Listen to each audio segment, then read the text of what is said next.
Hello everyone, welcome to my channel and today I'll be talking specifically about my master's journey. मैं शुरू करूँगी first step से which was IELTS the English speaking test until my visa arrived.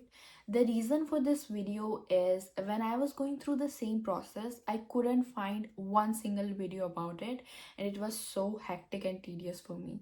So at that time मैंने सोच लिया था if I get in I'll be making at least one video for the future students so that they know what they're gonna face and what are the next steps.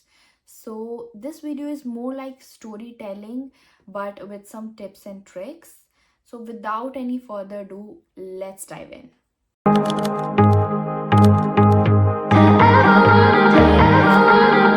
First step is the English proficiency test. Depending on the country ये भी अलग अलग होता है.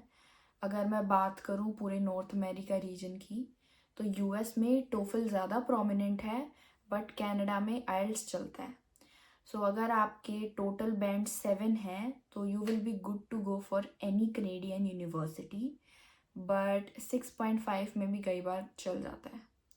So once you have that certificate you will go to the university portal.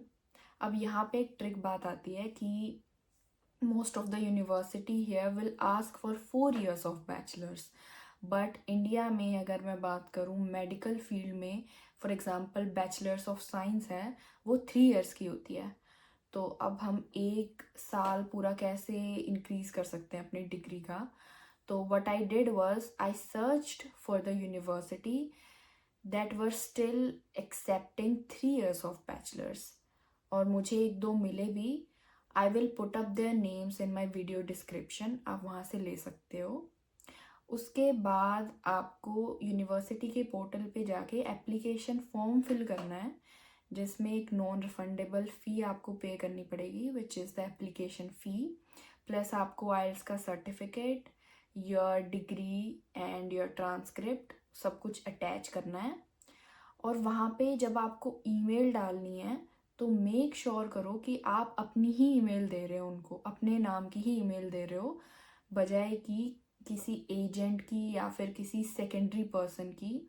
उसका भी एक reason है विच इज़ कई बार क्या होता है कि अगर आपका थीसिस कोर्स है तो आपके सुपरवाइज़र आपको आगे से अगर आपको कांटेक्ट कर रहे हैं तो वो कंफ्यूज ना हो जाए कि नाम कुछ और लिखा हुआ है एप्लीकेशन पे, नाम कुछ और है, तो कई बार वो आपको कांटेक्ट ही नहीं करेंगे. प्लस यूनिवर्सिटीज़ ये सोचते हैं कि मे बी बंदा कैपेबल है ही नहीं या फिर कॉन्फिडेंट इनफ नहीं है कि वो खुद से अपनी एप्लीकेशन प्रोसेस करे. सो ये बात आपको ध्यान रखनी है. इतनी बड़ी बात नहीं है बट स्टिल एक कंसिडरेट बात है. उसके बाद आपको अगर आपका थीसिस कोर्स है तो आपको एक स्टेप और ऐड करना है जिसमें आपको रिसर्च प्रोजेक्ट करना होता है over the time of 2 years in your masters. तो उसके लिए आपको किसी रिसर्च लैब में जाना पड़ेगा यूनिवर्सिटी की ही. तो अब आप वो कैसे करोगे. तो आप यूनिवर्सिटी के पोर्टल पे जाओगे, उसमें आप अपना डिपार्टमेंट नेम डालोगे, for example chemistry and biochemistry. उसमें पूरी लिस्ट आ जाती है प्रोफेसर्स की with overview of their research. आप उनकी रिसर्च को अच्छे से पढ़ोगे और अगर आपको इंटरेस्ट आ रहा है उनकी रिसर्च में और अगर आपको सेम काम करना है तो वहीं पे उनकी ईमेल होती है. आपको उस पर ईमेल करना है कि डियर सर और madam I am very much interested in your research, और आपको वहाँ पे अपनी सीवी, अपनी प्रीवियस पब्लिकेशंस और आपका रिसर्च इंटरेस्ट, आपको क्यों जाना है उनकी लैब में, सब कुछ अच्छे से एक्सप्लेन करना होता है. मेरी one of the mistake was the email. मैंने मैगिल और मैकमास्टर यूनिवर्सिटी में भी अप्लाई किया था and I got in for the academic requirement, but जब ईमेल करने की बारी आई तो मेरा email was not good enough क्योंकि ये यूनिवर्सिटीज़ बहुत ही अच्छी यूनिवर्सिटीज़ हैं and they are Ivy Leagues. वहाँ पे बहुत ही अच्छा और प्रोफेशनल ईमेल मुझे करना चाहिए था, बट उसी वजह से मेरा मैगिल में एडमिशन नहीं हुआ था. But I was lucky enough कि मुझे कनकोडिया की तरफ से एक सुपरवाइज़र से ईमेल आ गया था खुद से ही आगे से, और for the interview. And then I had 2 interviews जिसमें हमने अच्छे से बात की कि what will be the research project और क्या क्या करना पड़ेगा, उनकी मेरे से क्या एक्सपेक्टेशन है, और उसमें सब कुछ वो अपने खुद से बता देंगे। और इस तरीके से आपको एक रिसर्च लैब में भी एडमिशन लेना पड़ता है if you have the thesis course. Okay, most of the cases में आपको आगे से ईमेल नहीं आता है और खुद से आपको ईमेल करना पड़ेगा।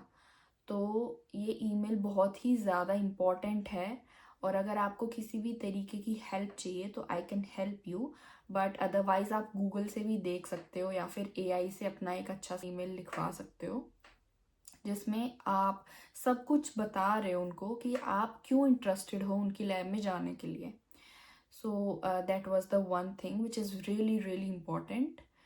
उसके बाद आपको, अगर आप दोनों एग्री करते हो एक दूसरे से, तो आपको ऑफर लेटर आ जाता है। अब आपको जो ऑफर लेटर मिलेगा उसमें सब कुछ होता है, how much your stipend will be, कितनी आपकी ट्यूशन फीस है। अगर हम ट्यूशन फ़ी की बात करें तो आप, क्योंकि ट्यूशन फ़ी इंटरनेशनल स्टूडेंट्स के लिए बहुत ज़्यादा है, ऑलमोस्ट ट्रिपल है यहाँ के लोकल से, तो आप उसको कैसे मैनेज करोगे, क्योंकि 24/7 तो आपको प्रोजेक्ट भी करना है, कोर्सेज भी पूरे करने हैं। So my little tip is, आपको हर स्कॉलरशिप और हर अवार्ड में अप्लाई करना है। It was the same case for me, मैंने बस ऐसे ही अप्लाई कर दिया था, मुझे कोई आइडिया नहीं था कि मुझे मिलेगा या नहीं मिलेगा, but it really help me paying my second year of tuition, and trust me it was a lot. और मुझे 4 अवार्ड्स मिले and 1 scholarship, and that is how I paid my second year of tuition. Okay, once you have that offer letter, आप उसको attach करोगे अपनी application के साथ जो कि आप आईआरसीसी में भेजने वाले हो। अब आपकी यूनिवर्सिटी क्रेडिटेड है, आपके ग्रेड्स अच्छे हैं, आपका कोर्स अच्छा है, तो you will get your visa, that is not a problem at all. But still आपको अपनी स्टेटमेंट ऑफ पर्पज़ रहती है एक, जिसमें आपको अपना पर्पज़ स्टेट करना होता है पूरा, कि आप वहाँ पे क्यों जा रहे हो, जिसमें कि आपको सब बताना होता है कि मैं ये कोर्स करने जा रहा हूँ and this will be my tuition fee, ये इतने इयर्स का है और ये मेरे सुपरवाइज़र हैं और ऐसे मैं अपने एक्सपेंसेस मैनेज करूँगी। सो सब कुछ उसमें स्टेट करना पड़ता है, और फिर अच्छे से अपने डॉक्यूमेंट्स को पाइल अप करके, एसओपी अलग, अपना ऑफ़र लेटर अलग, जीआईसी और जो भी डॉक्यूमेंट्स रहते हैं, फिर आप अपनी फ़ाइल आईआरसीसी में सेंड कर सकते हो, and you will be definitely getting up your visa. And I think that is all. My next video will be about what about an internship, आप कैसे अप्रोच कर सकते हो कंपनीज को। So stay tuned for my next video, and thank you so much for watching. Do like, share and subscribe, and see you in my next video.